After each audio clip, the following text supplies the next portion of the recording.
Hai,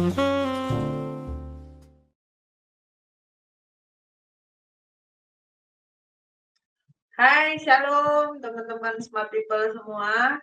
Ya, kembali lagi di program berseri tentunya ya. Saat ini kita akan membahas mengenai ciptaan, ya kan. Ini dibawa dalam kembali kepada awal mula penciptaan manusia.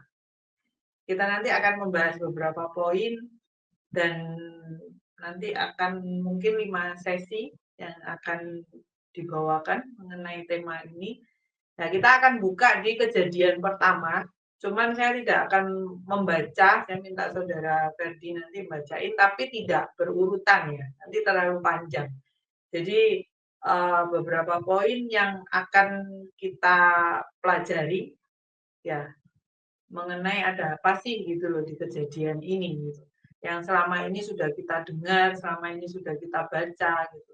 Mungkin bagi sebagian teman-teman yang mendengarkan, oh saya sudah tahu itu gitu. Tapi bagi saya ini sesuatu yang baru, pengertian yang baru yang saya dapat dan itu yang saya pelajari dan saya belajar untuk membagikan ke teman-teman yang mendengarkan pada kesempatan kali ini. Silakan Fer dibacakan di Kejadian 1. Kejadian 1 ayat 11 dan 12. Berfirmanlah Allah, hendaklah tanah menumbuhkan tunas-tunas muda, tumbuh-tumbuhan yang berbiji, segala jenis pohon buah-buahan yang menghasilkan buah yang berbiji, supaya ada tumbuh-tumbuhan di bumi, dan jadilah demikian. Tanah itu menumbuhkan tunas-tunas muda, segala jenis tumbuh-tumbuhan yang berbiji, dan segala jenis pohon-pohonan yang menghasilkan buah yang berbiji. Allah melihat bahwa semuanya itu baik. Ayat 20 sampai 22. Berfirmanlah Allah, hendaklah dalam air berkeriapan makhluk yang hidup, dan hendaklah burung berterbangan di atas bumi melintasi cakrawala. Maka Allah menciptakan binatang-binatang laut yang besar dan segala jenis makhluk hidup yang bergerak, yang berkeriapan dalam air, dan segala jenis burung yang bersayap. Allah melihat bahwa semuanya itu baik. Lalu Allah memberkati semuanya itu, firman-Nya, berkembang biaklah dan bertambah banyaklah, serta penuhilah air dalam laut, dan hendaklah burung-burung di bumi bertambah banyak. Ayat 24. Berfirmanlah Allah, hendaklah bumi mengeluarkan segala jenis makhluk yang hidup, ternak dan binatang melata dan segala jenis binatang liar, dan jadilah demikian. Ayat 26 sampai 28. Berfirmanlah Allah, baiklah kita menjadikan manusia menurut gambar dan rupa kita, supaya mereka berkuasa atas ikan-ikan di laut dan burung-burung di udara, dan atas ternak dan atas seluruh bumi, dan atas segala binatang melata yang merayap di bumi. Maka Allah menciptakan manusia itu menurut gambarnya, menurut gambar Allah diciptakannya dia, laki-laki dan perempuan diciptakannya mereka. Allah memberkati mereka, lalu Allah berfirman kepada mereka, beranak cuculah dan bertambah banyak, penuhilah bumi dan taklukkanlah itu, berkuasalah atas ikan-ikan di laut dan burung-burung di udara, dan atas segala binatang yang merayap di bumi.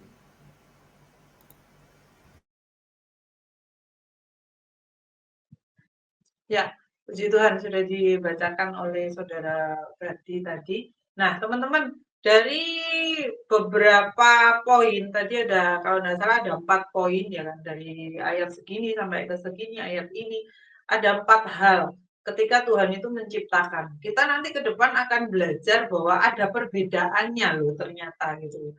Jadi, juga selain perbedaan, juga ada di mana Tuhan itu menyetarakan setiap makhluk-makhluk yang Dia ciptakan. Nah, dari pembacaan ini saya akan membagi menjadi 3 nanti teman-teman yang akan saya bawakan, yaitu siapa kita, bagaimana kita hidup, dan yang terakhir adalah tujuan kita hidup itu apa sih gitu. Waduh, ini kemana nih gitu loh. Dari kejadian kok merembetnya kemana-mana gitu. Nah, kita bahas dulu di poin pertama pada hari ini itu siapa sih kita ini? Seperti yang teman-teman sudah sering mendengarkan bahwa siapa sih kita ini gitu.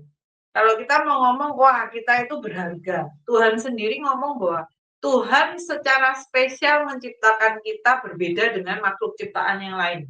Benar ya? Jadi kita itu dikatakan bahwa kita itu segambar dan serupa. Kan tadi di ayat 26 sampai 28 diceritakan bahwa saat manusia dibentuk itu seperti apa sih daya upaya yang Tuhan keluarkan gitu. Tapi di sana dikatakan bahwa marilah kita membentuk manusia ini menurut gambar dan rupa kita. Kita huruf besar kan gitu. Jadi seistimewa apa sih kita itu gitu. Kalau kita saat membaca firman ini kita hanya berhenti di titik oh Tuhan berfirman kalau kita itu istimewa. Ya, kita itu istimewa. Ya, kita itu spesial. Ya, kita itu lebih dibandingkan ciptaan Tuhan yang lain. Tetapi kita perlu tahu bahwa dasarnya itu kamu ngomong itu seperti apa. Dasarnya kamu ngomong bahwa kamu itu istimewa itu seberapa istimewa sih kita itu sebagai manusia. Teman-teman ketika membaca firman selalu ada yang tersurat yang dengan kita membaca itu kita tahu itu artinya apa. Tetapi di lain hal pun kita harus tahu bahwa ada suatu bentuk yang tersirat di dalamnya. Entah kenapa ketika saya selama ini baca Kejadian 1 ini ya biasa-biasa aja. Saya cuma tahu di Kejadian 1 bahwa Tuhan menciptakan A, B, C, D sampai hari ke-7 Tuhan beristirahat kan seperti itu. Tetapi entah kenapa ketika kali ini saya membaca itu, loh kok berbeda ya ternyata. Apa sih perbedaannya? Prosesnya dalam menciptakan hewan, tumbuhan, segala isinya itu apa sih yang membedakan kita istimewa dibandingkan yang lain? Yang kita tahu bahwa yang membuat kita berbeda adalah Tuhan menghembuskan nafas hidupnya supaya kita itu hidup. Benar ya teman-teman? Kita dari debu dan tanah, tetapi ada satu hal yang membedakan bahwa dihembuskan nafas Tuhan itu. Berbeda lagi, kita tahu kita punya akal budi. Hewan tidak ada, tumbuhan tidak ada. Ya seperti itu pengetahuan yang kita dapat. Tetapi melalui kejadian ini kita akan melihat sama-sama yang tersurat kita sudah tahu dengan jelas. Nah, bagaimana yang tersirat? Apa makna yang tersirat? Nah, saya menemukan ini, teman-teman. Kita buka dulu di Kejadian 1 ayat 11 sampai 12 tadi. Kejadian 1 ayat 11 sampai 12. Berfirmanlah Allah, hendaklah tanah menumbuhkan tunas-tunas muda, tumbuh-tumbuhan yang berbiji, segala jenis pohon buah-buahan yang menghasilkan buah yang berbiji, supaya ada tumbuh-tumbuhan di bumi, dan jadilah demikian. Tanah itu menumbuhkan tunas-tunas muda, segala jenis tumbuh-tumbuhan yang berbiji, dan segala jenis pohon-pohonan yang menghasilkan buah yang berbiji. Allah melihat bahwa semuanya itu baik. Lanjut, ayat 20 sampai 22. Berfirmanlah Allah, hendaklah dalam air berkeriapan makhluk yang hidup, dan hendaklah burung berterbangan di atas bumi melintasi cakrawala. Lanjut. Maka Allah menciptakan binatang-binatang laut yang besar dan segala jenis makhluk hidup yang bergerak, yang berkeriapan dalam air, dan segala jenis burung yang bersayap. Allah melihat bahwa semuanya itu baik. 22.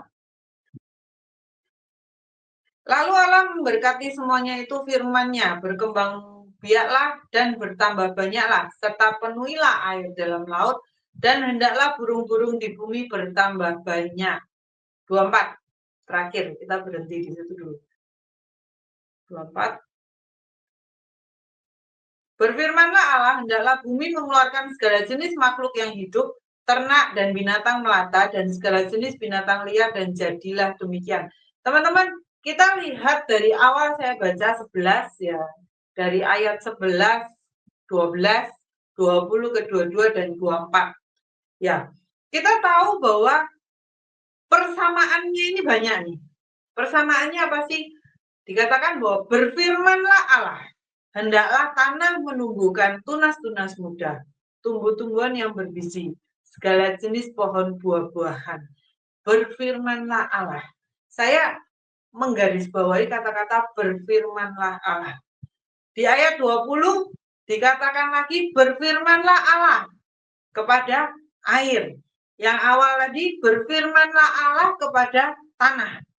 Yang kedua kan berfirmanlah Allah kepada air. Dan yang terakhir berfirmanlah Allah kepada bumi. Tetapi di antara kata-kata berfirman ini, teman-teman, berfirman berarti kan sesuatu yang positif, sesuatu yang menciptakan, sesuatu yang aktif maksud saya, sorry, bukan positif, sesuatu yang aktif. Tuhan berfirman, ya kan? Lalu di ayat 22 ada kata-kata ini, teman-teman. Ayat 22 bisa dibuka, Fer. Lalu Allah memberkati semuanya itu. Setelah dia menciptakan yang awal, tanah, berfirman pada tanah, berfirman pada air, terus yang ini ditutup dengan Allah memberkati semuanya itu firman-Nya. Berkembang biaklah dan bertambah banyaklah, serta penuhilah air dalam laut dan hendaklah burung-burung di bumi bertambah banyak. Teman-teman, ini nyantol sekali gitu loh. Apa nyantol di otak saya itu kata-kata berfirmanlah dengan firman-Nya. Ketika Tuhan dengan aktif menciptakan sesuatu, kemudian diakhiri dengan lalu Allah memberkati semuanya itu firman-Nya. Firman-Nya berarti sebuah kata benda, sebuah kata perintah ya. Untuk berkembang biaklah, bertambah banyak. Jadi ada perbedaan antara berfirman dengan firman-Nya. Sesuatu yang sudah jadi, sudah terbentuk. Sedangkan kalau berfirman, sedang berfirman, sedang tercipta, sedang diusahakan, sedang terjadi. Jadi kata-kata yang aktif. Tetapi kita mau bandingkan ketika Tuhan Allah itu menciptakan manusia. Kita buka yuk sama-sama di 26, ayat 26 sampai 28. Ada perbedaannya ternyata teman-teman. Itu menurut pengertian yang saya dapat ya. Jadi di ayat 26, berfirmanlah Allah, baiklah kita menjadikan manusia, sama ya teman-teman, diawali dengan berfirmanlah Allah. Baiklah kita menjadikan manusia menurut gambar dan rupa kita, supaya mereka berkuasa atas ikan-ikan di laut dan burung-burung di udara dan atas ternak dan atas seluruh bumi dan atas segala binatang melata yang merayap di bumi. Lanjut, 27.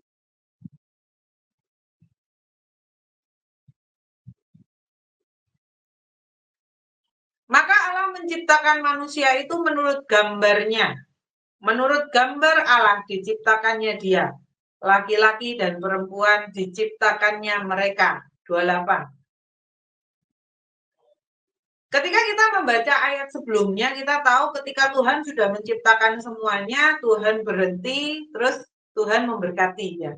Begitu juga dengan manusia. Setelah menciptakan sudah selesai nih, Allah memberkati mereka, lalu Allah berfirman kepada mereka. Teman-teman bisa bedakan ya. Ketika di awal Tuhan menciptakan segala isi bumi, ya, yang di luar manusia, itu Tuhan mengatakan di awal dibuka dengan berfirman. Tuhan menciptakan ini, proses ini. Terus diakhiri dengan firman-Nya kepada hasil ciptaannya ini. Tetapi ada yang berbeda ketika Tuhan itu menciptakan manusia. Di ayat 28 ini Tuhan mengatakan bahwa Allah memberkati mereka, manusia, Adam dan Hawa. Lalu Allah berfirman kepada mereka. Jadi itu masih sebuah proses. Ingat ya teman, kalau saya membayangkan nih proses penciptaan manusia itu lebih effortnya itu lebih banyak. Ketika sudah kita umpamakan aja handphone, Handphone bentuk sudah tercipta semua. Ya, di ayat 26, 27 itu kita umpamakan itu handphone. Menciptakan manusia menurut gambar dan rupa kita. Supaya mereka berkuasa, bla bla bla. Sudah disiapkan nih, handphone bentuknya begini, terus ada ini, sudah nih bentuknya. Kemudian di ayat 28, kalau saya mengumpamakan bahwa hasil ciptaan Tuhan ini sebuah handphone. Di ayat 28 ini Tuhan itu mengisi speknya di dalamnya, mesinnya, aplikasi-aplikasinya, kekuatannya, termasuk kelemahan ada di dalamnya. Jadi lebih ruwet dan lebih rumit. Kenapa? Berfirman, itu sebuah kata kerja yang aktif. Allah berfirman kepada mereka, beranak cuculah dan bertambah banyak, penuhilah bumi, titik sampai itu yang terjadi pada ciptaan yang lain. Benar ya? Ciptaan yang lain kan cuma berhenti sampai sana, beranak cucu bertambah banyak, penuhilah bumi, titik. Tetapi saat menciptakan manusia ini tidak berhenti di situ. Dan ada kata-kata dan taklukkanlah itu, berkuasalah atas ikan-ikan di laut dan burung-burung di udara dan atas segala binatang yang merayap di bumi. Jadi bisa dibandingkan ya teman-teman. Kenapa kita dibilang kita itu istimewa, kita itu spesial? Karena saat penciptaan pun effortnya beda. Cara Tuhan menciptakannya itu beda. Cara Tuhan memperlakukan ciptaan manusia ini dengan ciptaan yang lain pun berbeda. Ketika Tuhan menciptakan dunia ini, Tuhan hanya berhenti untuk ya berkembang biaklah, penuhilah bumi, sudah selesai. Tidak ada berkelanjutan lagi. Tidak ada proses yang lebih lanjut lagi. Di mana yang menekankan kepada manusia ini, kamu itu harus berproses di dalamnya loh. Taklukkanlah itu, berkuasalah. Itu sebuah proses teman-teman. Itu yang akan saya bahas di sesi kedua nanti. Tapi di sini saya akan lebih menekankan pada teman-teman bahwa kita ini istimewa. Seistimewa apa, sespesial apa, itu akan kembali kepada diri kita sendiri. Bukankah handphone pun harus terus di-upgrade dalamnya? Benar ya? Nanti berkala, waktunya upgrade nih. Ada yang baru nih. Gitu. Begitu juga dengan manusia. Kita bersedia enggak sih untuk diperbarui? Kalau kita mau menjadi istimewa yang dikatakan, yang Tuhan ngomong, kita itu istimewa, kita itu segambar serupa dengan Dia. Lah kita mau tetap membawa diri kita itu istimewa, atau ya sudah, saya manusia, saya bekerja, saya beribadah, ya sudah, seperti itu. Tetapi kita tidak memahami makna ketika nafas hidup Tuhan itu dihembuskan. Berarti ada sesuatu yang hidup di dalam kita. Arti kehidupan apa? Saya pernah mendengarkan dan kita tahu, pernah dengar bahwa hidup tanpa masalah itu berarti tidak hidup. Dengan adanya masalah, membuat hidup kita itu semakin hidup. Ada yang digumulkan. Selalu ada gejolak, selalu ada pergerakan di dalamnya kita. Ya itulah hidup. Itulah yang membuat kita itu istimewa. Tetapi teman-teman, setiap apapun yang difirmankan Tuhan, setiap apapun yang tertulis dalam Alkitab yang kita baca, itu semua pasti ada maksudnya. Dan itu pun yang baru saya sadari. Karena selama ini saya membaca kitab Kejadian ya biasa aja. Apalagi ketika kita sudah masuk bilangan, ya. Imamat, bilangan, ulangan. Yang isinya ketika bilangan itu banyak angka-angka, banyak suku ini, suku itu. Tuhan gak bisa mencolot langsung ya gitu. Saya belum dibawa pengertian sampai titik itu. Kenapa itu harus tercatat? Tetapi ketika saya membaca Kejadian yang kali ini saya baca, saya tahu bahwa oh ternyata semua itu ada yang tersirat ya di dalamnya. Teman-teman, kalau kita mau lihat di ayat ke-11, ayat ke-20 dan ayat 24. Berfirmanlah Tuhan. Tuhan itu menyatakan bahwa Tuhan itu ngomong. Ngomong bukan pada tumbuhan. Kita buka sama-sama deh biar nggak bingung. Maaf ya teman-teman. Tapi kita buka firman-Nya. Sebenarnya kalau bisa dijejer-jejer gitu enak. Cuman terbatas layarnya. Berfirmanlah Allah hendaknya tanah. Tuhan tidak ngomong bahwa berfirmanlah pada tumbuhan. Tidak. Tuhan mengatakan bahwa berfirmanlah pada tanah, hendaklah tanah menumbuhkan tunas-tunas muda. Tanah menumbuhkan tunas-tunas muda. Ayat 20 kita lihat. 20. Berfirmanlah Allah, hendaklah air berkeriapan, dalam air berkeriapan makhluk. Jadi dikatakan hendaklah dalam air. Tuhan mengatakan tanah, hendaklah dalam air berkeriapan makhluk yang hidup. Dan yang terakhir di 24, ayat 24.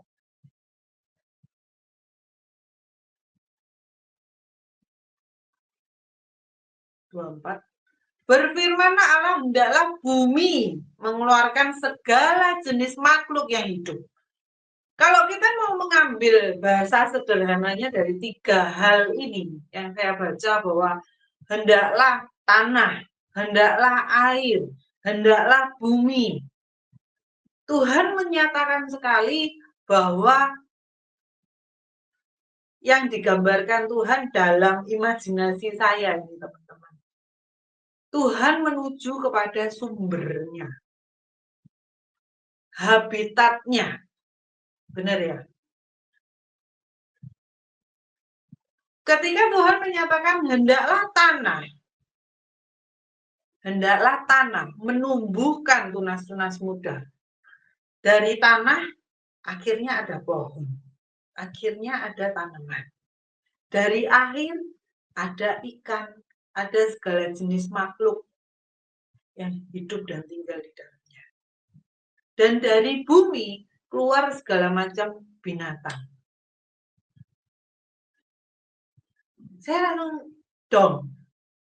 Ketambahan beberapa waktu lalu saya sempat scrolling di TikTok, terus nemu ini gitu, yang menceritakan hal ini, bahwa tumbuhan tidak mungkin bisa tumbuh kalau tidak ada tanah. Benar ya teman-teman?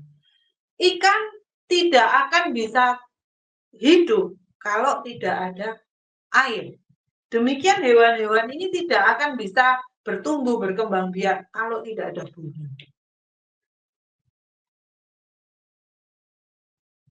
Tuhan menetapkan bahwa sumbernya ini loh, sumbernya itu tanah, sumbernya air, sumbernya itu bumi.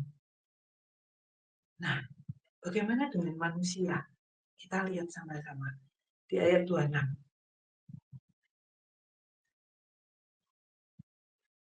Ayat 26 bisa dibuka kan? Ketika yang di atas-atasnya mengatakan bahwa Tuhan itu bahasa sederhananya ya, menyuruh tanah, air, bumi untuk tercipta segalanya, tumbuhan, ikan, dan lain sebagainya. Tetapi ketika proses penciptaan manusia kita lihat bahwa berfirmanlah Allah, baiklah kita huruf besar, menjadikan manusia menurut gambar dan rupa kita. Jadi tahu ya teman-teman, sumber kita itu dari mana sih?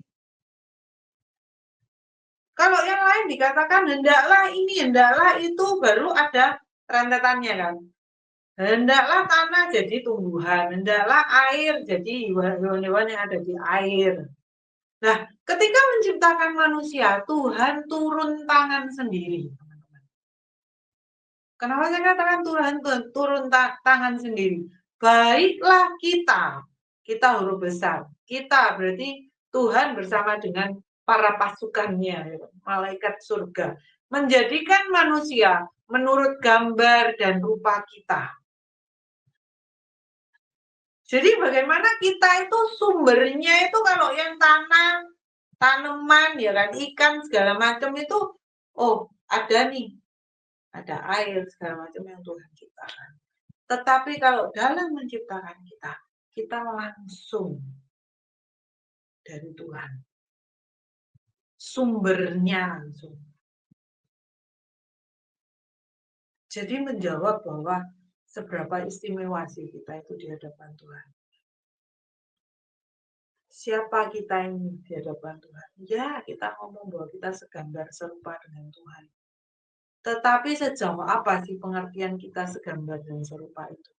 Kenapa kita itu tidak bisa dibandingkan dengan yang lainnya? Wah, kita luar biasa. Tetapi kita bisa nilai kita. Kenapa saya tadi ngomong seistimewa apa sih kita? Itu semua ada pilihan di tangan kita. Tuhan menjadikan kita istimewa dari proses menciptakannya. Dari setelah menciptakannya itu masih berproses supaya kita itu menjadi yang terbaik dan bisa menaklukkan yang lainnya.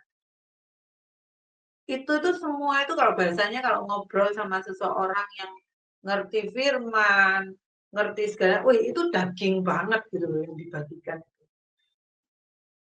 Yang lainnya itu cuma kembangannya. Tetapi yang intinya, poin intinya itu adalah manusia. Yang membuat semuanya itu dapat berjalan, semuanya itu terkendali, dapat ditaklukkan, dapat menguasai, itu adalah fungsi dari manusia. Jadi betapa pentingnya kita, betapa istimewanya kita.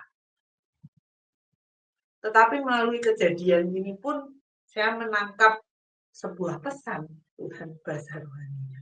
Sebuah pesan Tuhan bahwa semuanya itu akan kembali kepada kita. Kita mau ada terus dalam jalan-jalannya Tuhan yang membuat kita memang, ya porsimu benar sudah. Posisimu itu memang seistimewa itu. Atau kita hanya akan berhenti di mana Tuhan ngomong firman-Nya. Jadilah banyak, beranak, pinak, ya kan, penuhi bumi, titik. Karena itu ada di firman-Nya. Poin 1, 2, 3 tadi itu.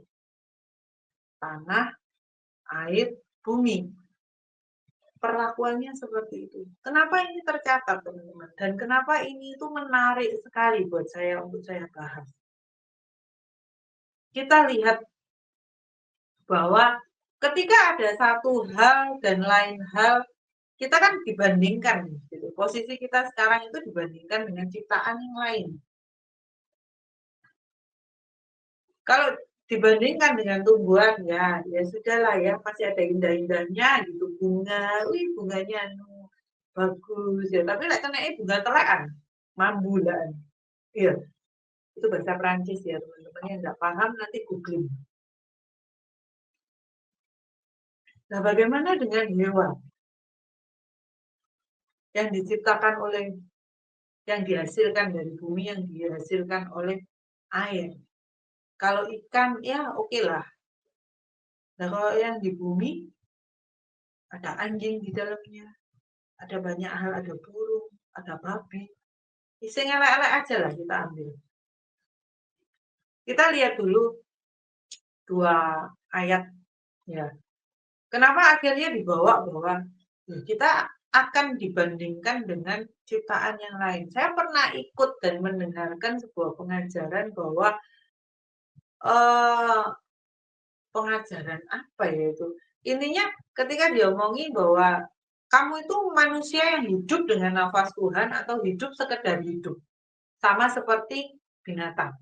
Sama seperti ciptaan yang lainnya yang tidak punya nafas hidupnya Tuhan. Ada istilahnya bahasa, entah bahasa Ibrani atau bahasa, cuma takut salah. Jadi mending nanti saya googling dulu baru saya siarkan.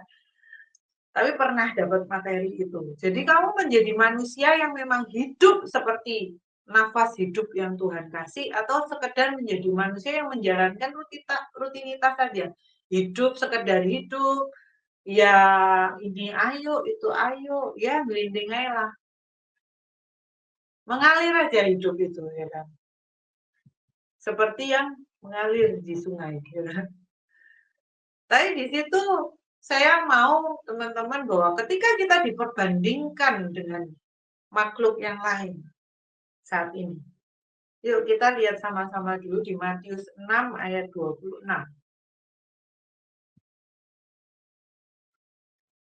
Matius 6 ayat 26.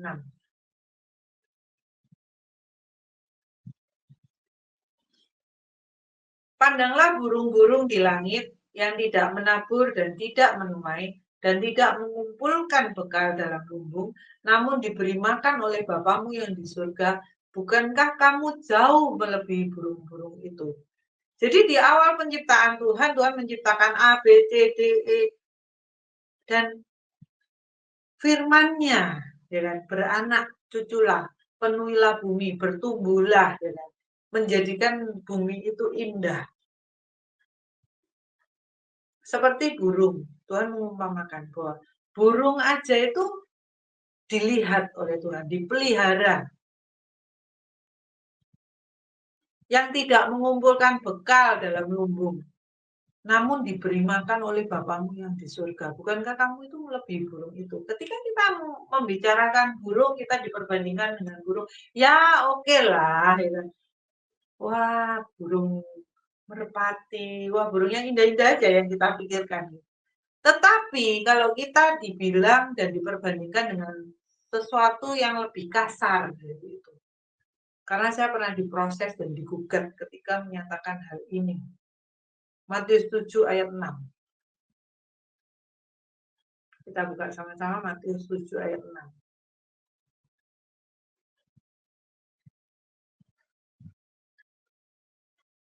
Matius 7 ayat 6. Jangan kamu memberikan barang yang kudus kepada anjing, dan jangan kamu melemparkan mutiaramu kepada babi, supaya jangan diinjak-injaknya dengan kakinya, lalu ia berbalik mengoyak kamu. Dalam ayat ini, siapa yang dituju oleh Tuhan? Apakah the real anjing itu hewan? Apakah the real babi itu babi hewan itu? Bukan loh teman-teman. Tuhan menyatakan pribadi manusia yang seperti anjing. Pribadi manusia yang seperti babi. Bukankah ada juga ayat firman mengenai anjing-anjing pekerja yang jahat? Siapa yang dituju oleh Tuhan? The real anjingkah? Yang dimaksud itu hewan anjing? Tidak. Melainkan pelayan-pelayan Tuhan yang punya kelakuan seperti anjing. Saya pernah memberitakan tentang firman itu, anjing-anjing pekerja yang jahat. Dan di situ pun saya digugat, teman-teman. Masa manusia dianjing-anjingin, ya kan? Jangan dong. Loh, berarti kamu hanya membaca Alkitab dalam sisi-sisi yang baik saja. Apakah teman-teman tidak tahu bahwa Tuhan itu Tuhan yang kasar? Ketika ya memang bulat, umatnya ini tidak bisa ditotok, terus bebal. Bukankah ada sesuatu yang membentur kita keras dan kita itu sadar? Tetapi seringkali ketika sesuatu yang membentur kita keras, kita menggugatnya. Berarti kita cuma mau melihat firman dari sisi perspektif pikiran kita yang baik-baik saja. Wah, Tuhan yang memberkati. Wah, Tuhan itu yang memberi ini, memberi itu. Tanpa didasari bahwa Tuhan pun ada yang namanya Tuhan yang mendidik. Tuhan pun Tuhan yang menegur. Tuhan pun Tuhan yang bawa tongkat. Tuhan pun ya Tuhan yang ngomongin kita, kamu itu anjing, kamu itu babi. Ketika perilakumu itu seperti itu. Karena ciptaannya itu kita lihat sama-sama berfirmanlah. Tuhan menciptakan itu semua. Kita akan menjadi sama seperti anjing, kita akan sama seperti kucing, ya kan? Kita akan sama seperti babi. Ketika kita hanya berhenti sampai titik bahwa berkembang biaklah beranak cucu, penuhilah bumi, titik sampai situ. Kita tidak mengerjakan apa yang seharusnya manusia kerjakan. Apa yang seharusnya yang sudah Tuhan tetapkan untuk kita kerjakan. Jadi menjawab pertanyaan siapa kita ini? Ya, hanya kita yang bisa menjawab. Apakah kita the real manusia atau manusia jadi-jadian?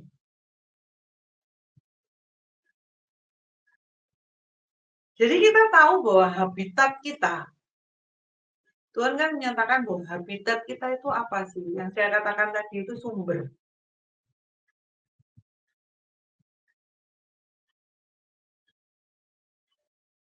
Sumber ini akan tetap membuat, akan tetap mata air ya, sumber. Kalau kita ngomong mata air, akan terus keluar, akan terus mengalir itu. Akan terus hidup. Tetapi yang tinggal di dalamnya, kalau tidak gandol kepada sumber itu, apakah kita bisa hidup? Pertanyaannya. Air tanpa ikan akan tetap menjadi air kan? Ayo kita lihat sungai, laut, kalau tidak ada isinya akan tetap ada kan gitu. Tidak ngefek apa-apa. Begitu juga dengan tanah, daratan. Kalau tumbuhan tidak ada tanah, apakah dia dapat tumbuh? Apakah dia dapat hidup?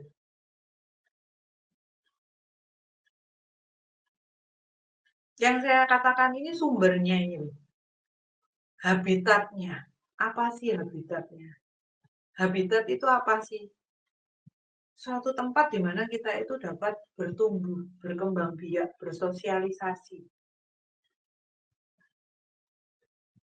Sesuatu yang membuat kita itu hidup. Itulah yang digambarkan bahwa kita itu sumber kita itu apa sih? Jelas sekali Tuhan katakan di ayat 24 sampai 26 sampai 28. Dikatakan bahwa kita itu langsung terkonek sama sumber itu. Kita menjadikan manusia menurut gambar dan rupa. Kita langsung nemplek, langsung turun dari Tuhan. Kita langsung connect sumbernya itu apa. Apalagi ketika Tuhan menghembuskan nafas kehidupannya itu buat kita. Dia ada bersama kita. Seperti saya gambarkan, air tidak akan ada ngefek apa-apa ketika tidak ada ikan. Tetapi ikan bisa hidup tidak tanpa air? Mati. Begitu juga dengan tanaman. Ada tidak ada tanaman, tanah itu akan tetap menjadi tanah. Tetapi ketika tumbuhan tidak ada tanah, apakah dia bisa hidup? Tidak akan bisa. Tidak tertanam di mana-mana, ya apa caranya bertumbuh. Nah, begitu juga dengan kita. Habitat kita apa sih? Habitat kita itu ya nafas hidupnya Tuhan itu. Bagaimana kita dapat nafas hidupnya Tuhan kalau kita tidak menghidupi keseharian kita, apa yang kita kerjakan itu tidak sesuai dengan nafas hidupnya Tuhan yang sudah Tuhan kasih. Habitat kita apa? Harus kita sadari, harus kita pahami. Yang membuat kita berbeda itu apa? Loh, Tuhan tidak mendapatkan keuntungan apapun, Tuhan tidak akan kita mau melayani atau tidak melayani, tidak ada ngefeknya sama Tuhan. Tidak ada pengaruhnya juga dengan yang namanya cintanya Tuhan itu kepada kita, kasihnya Tuhan itu pada kita. Seberapa sibuknya kita melayani, tidak ada ngefeknya sama itu. Tuhan tetap Tuhan yang mengasihi kita. Tuhan itu tetap Tuhan yang mencintai anak-anaknya. Dia berkorban nyawa. Ada gitu yang mau mengorbankan nyawanya untuk orang lain. Belum sampai titik sana. Sebegitu cintanya Tuhan itu sama kita. Jadi apapun yang kita kerjakan. Kita ambil contoh aja manusia. Sejajarnya anak pada ibunya. Saya katakan ibu. Mamanya, papanya. Sejajarnya anak. Kalau ini yang benar. mau sebejat apapun anak, tetap anak kan dia. Kalau bahasa orang-orang di luar sana, mantan suami, mantan istri bisa, tapi kan mantan anak nggak ada. Walaupun kita nggak bisa itu, tidak ada perceraian, tidak sepaham dengan itu. Tidak boleh bercerai memang gitu. Tapi kalau saya ngambil bahasa sederhananya kalau di luar sana itu, wah mantan istri, mantan suami ada, tapi mantan anak tidak ada. Seberapa jahatnya kita, seberapa jahat kita itu terhadap orang tua kita, bagaimanapun juga mereka itu tetap mikirin kita. Mereka tetap, wah anak ini udah makan belum ya, wah hidupnya apa ya, gini. Namanya tetap mengasihi. Itu kasih bapak ibu di dunia. Apalagi Tuhan.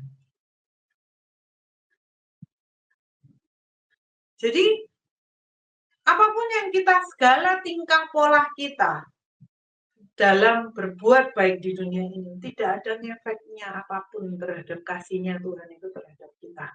Dia tetap mengasihi kita. Tetapi yang menjadi persoalan, seberapa istimewanya kita itu ada di tangannya kita. Kita mau bayar harga seberapa banyak.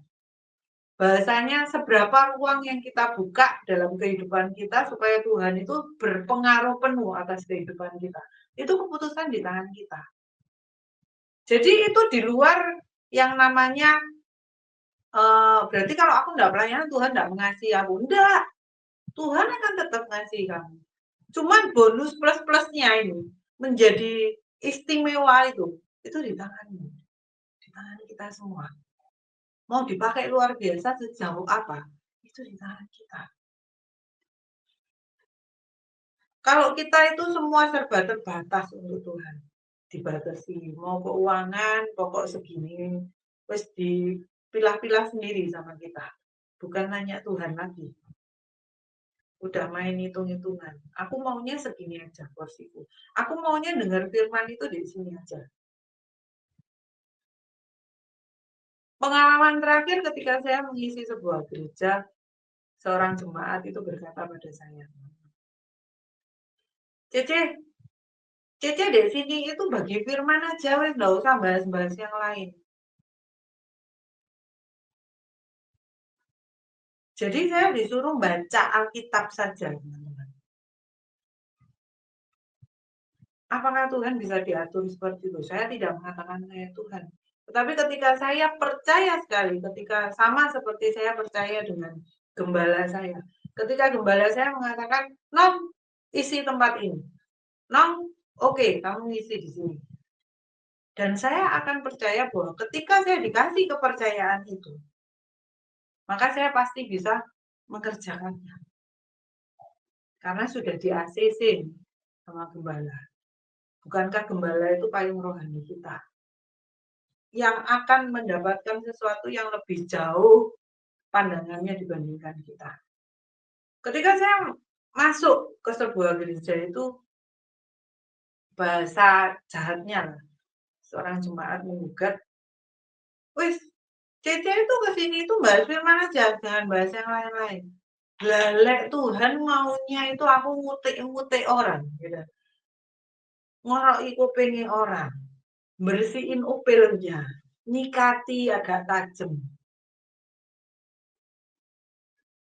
Itu yang saya katakan, kita itu mau yang enak-enak aja. Kita itu ngatur firman-Nya Tuhan. Atau ada seorang pembicara yang hanya mengkhotbahkan khotbah yang titipan dari gembalanya. Kalau sudah seperti itu gimana? Apakah kita istimewa? Apakah kita berbeda dengan makhluk ciptaan Tuhan yang lainnya?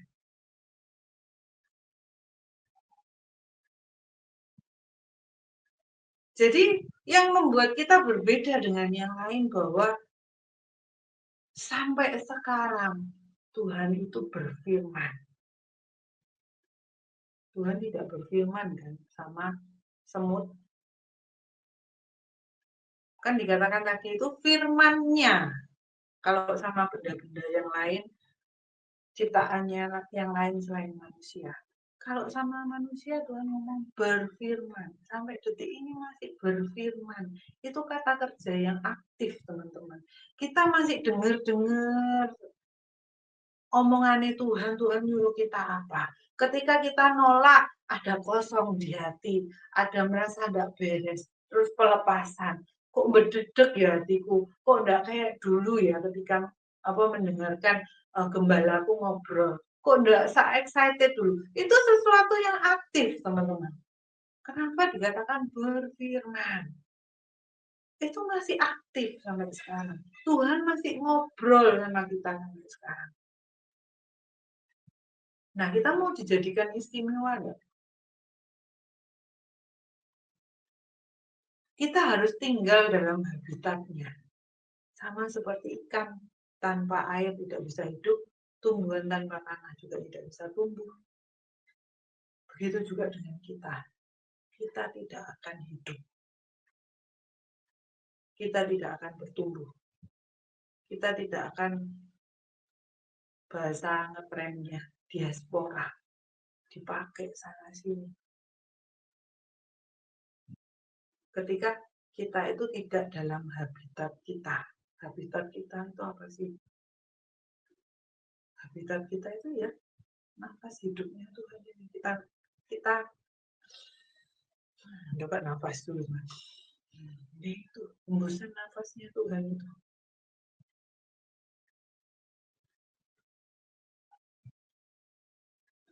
Kita tidak akan menjadi istimewa, kita tidak akan berguna.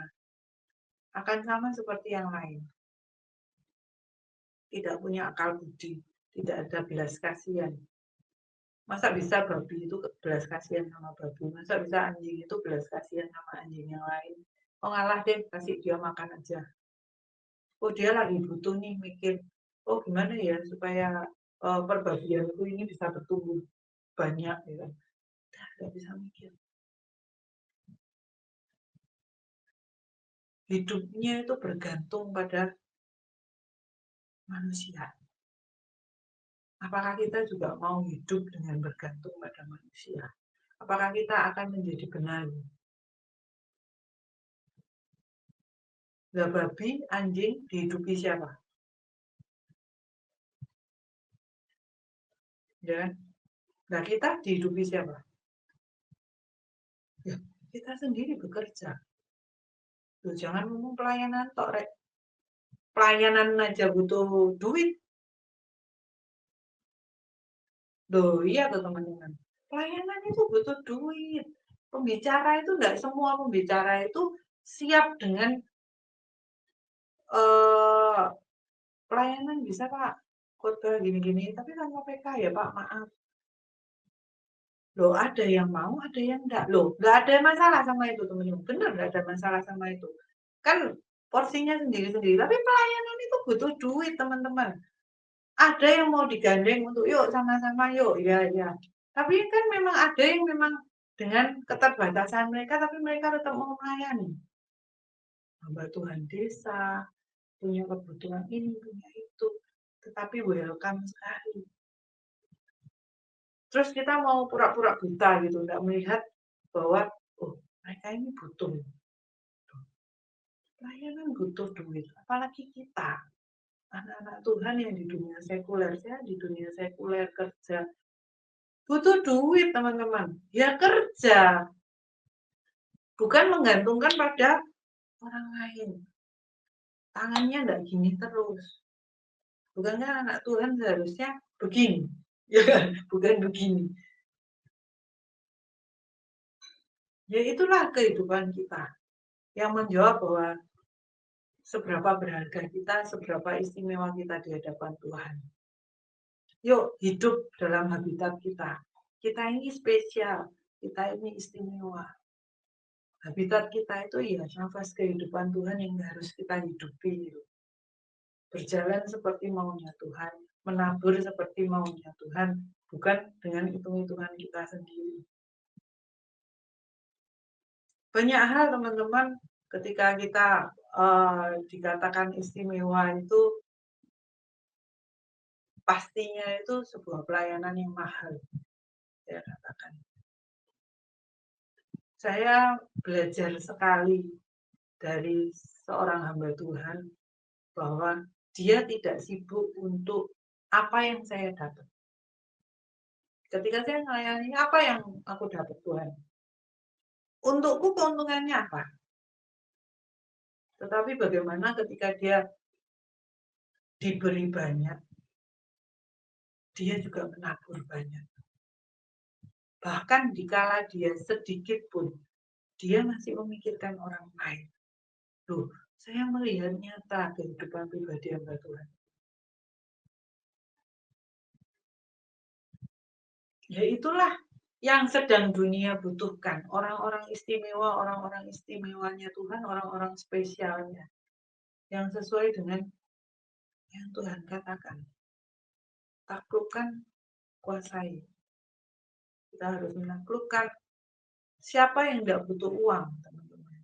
Siapa yang tidak ingin kaya? Siapa yang tidak ingin pergi-pergi ke luar negeri? Siapa yang tidak ingin taraf hidupnya naik-naik dan terus naik? Siapa yang tidak ingin? Tapi itu bukan menjadi alasan utama ketika kita datang untuk melayani Tuhan. Ketika kita datang itu mengikuti apa yang Tuhan mau, apa yang Tuhan kerjakan. Kita akan menjadi manusia pada umumnya. Tidak akan berbeda dengan hewan ciptaan. Tidak akan berbeda dengan ciptaan Tuhan yang lain. Ketika kita yang maunya yang biasa-biasa aja.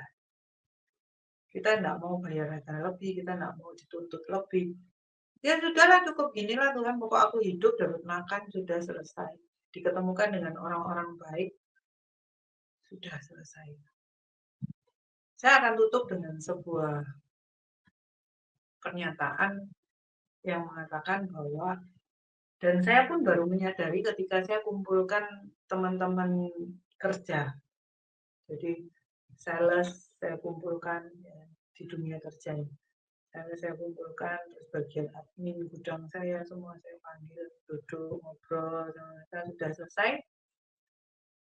Terus saya kumpulkan orang-orang intinya, saya ajak ngobrol. Terus tiba-tiba saya dapat ini teman-teman. Saya ngobrol sama mereka, saya ngomong gini. Posisi kalian bertiga, mau kalian itu mau tak taruh di posisi yang paling atas, atau kalian cuma jadi tukang angkat-angkat sekarang, tanpa ada posisi, ini loh kepala gudang, oh ini loh kepala sales. Tanpa perlu gelar itu. Kamu itu di hatiku itu pribadimu yang tak lihat. Semua usaha, daya usaha, juang, perjuanganmu selama ini loh. Nemeni Cece kerja di sini dari awal merintis sampai sekarang. Pribadimu ini loh yang tak lihat. Jadi mengenai jabatan, mengenai status apapun itu, aku enggak peduli sama itu. Jadi sekalipun aku ngomong, kau bagian bersih-bersih ya sekarang. Walaupun dia seniornya. Oh bagian bersih-bersih ya. Bagian ngurusi kamar mandi ya. Bagian ngurusi ini. Itu enggak ada ngefeknya sama gajimu. Enggak ada ngefeknya. Oh berarti Cici ini menganggap aku rendah ya. Oh berarti prestasiku sedang turun. Enggak. Jadi saya panggil mereka bertiga, saya cuma mau menyatakan bahwa apapun yang kalian kerjakan di sana, di dunia kerja ini, ruang lingkup kita, ruang lingkup saya di dunia kerja ini, tidak ada efek apapun gitu. Karena aku tahu kapasitas mereka itu seperti apa. Mereka tidak melihat yang namanya jabatan, mereka tidak melihat bahwa, wah aku disuruh kerja yang sepele ya, yang orang lain sebenarnya pun bisa mengerjakan gitu. Karena kalian pun dimanapun kalian ditempatkan, kalian bisa nangani itu. Ngerti ya? Paham ya teman-teman? Begitu juga dengan kita sama Tuhan. Kita mau jadi apa? Bagian foto ketika hamba Tuhan sedang melayani. Oh, bagian angkat tasnya hamba Tuhan. Bagian bawain Alkitab. apapun tugas jabatan kita pelayan, apalagi yang namanya PS itu ya. Ketika dunia di luar sana menganggap bahwa PS itu begitu berharga, pester, PDM, PDT, wah itu sebuah yang harus dipamerkan, yang harus diwahkan. Sedangkan kalau penilaian Tuhan terhadap kita, tidak ada hubungannya dengan jabatan itu, teman-teman. Duitmu yang sekian puluh, wah saya nggak bisa kehitung itu, tidak ada hitungan nih di depannya Tuhan. Kamu akan tetap menjadi kamu yang awal kamu itu dipanggil Tuhan itu seperti apa. Ya kamu tetap menjadi pribadi yang sombong, kamu tetap pribadi yang ya kayak anak kecil ya kan, semaunya sendiri.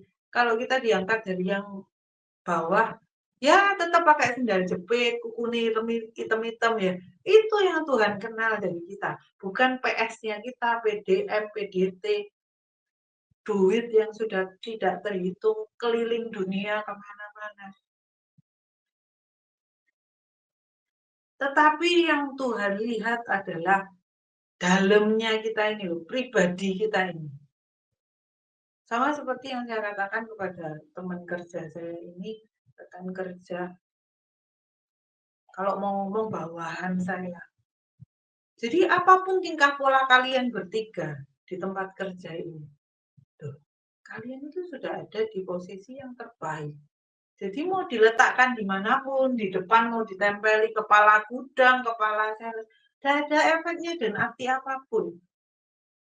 Yang penting kamu dapat menguasai, kamu dapat menaklukkan dan berkuasa atas apa yang Tuhan percayakan.